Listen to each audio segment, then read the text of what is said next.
আজ রাজা খট্টাঙ্গ কেন এখানে আসলেন ভারত ভূমিতে? কেন জানো তো? ভারত ভূমি হচ্ছে যোগভূমি। ভারত ভূমি যোগভূমি। ভারত ভূমি সাধুদের ভূমি।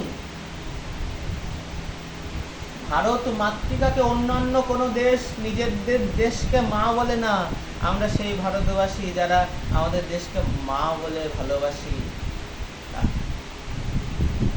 জননী জন্মভূমি স্বর্গাদপি গরীয়সী। জননী জন্মভূমি স্বর্গাদপি, স্বর্গের চেয়েও গরীয়সী, মহান।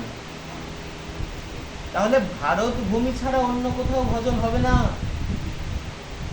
ভারত ভূমি ছাড়া অন্য কোথাও সাধন হতে পারে না। কিন্তু আমরা দেখো এখনো অব্দি উদাসীন। মহাপ্রভু শ্রীমন মহাপ্রভু বলেছিলেন যে শোনো, ভারত ভূমিতে জন্ম হইল যাহার, জন্ম সার্থক করি করো পর উপকার। পর উপকার করতে বলেছে, তাহলে প্রশ্ন আছে প্রভু শোনেন শোনেন, বেশ বেশ, যাদের টাকা পয়সা আছে তারা পর উপকার করতে পারে, শীতকালে কম্বল দিল, অন্যের উপকার করছে, কিন্তু আমার তো নুন আনতে পান্তা ফুরাই, আমি কি করে পর উপকার করব? বলছি উপকার কাকে বলে? উপকার কাকে বলে?